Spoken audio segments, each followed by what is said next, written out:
وہ تو تہجد پڑھے گی نہیں، وہاں تو نماز ہے نہیں، نماز کا مزہ تو دنیا میں ہی ہے، ہر چیز وہاں ملے گی، نماز نہیں ملے گی۔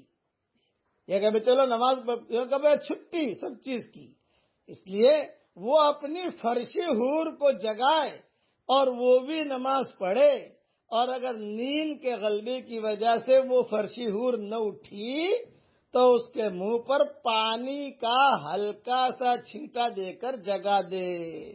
اور اسی طرح اللہ تعالیٰ اس عورت پر رحم فرمائے جو رات کو اٹھ کر تہجد پڑھے، پھر اپنے پیارے شوہر کو جگائے اور وہ بھی نماز پڑھے، اور اگر وہ نہ اٹھے تو اس کے منہ پر پانی کا ہلکا سا چھینٹا دے کر اٹھا دے۔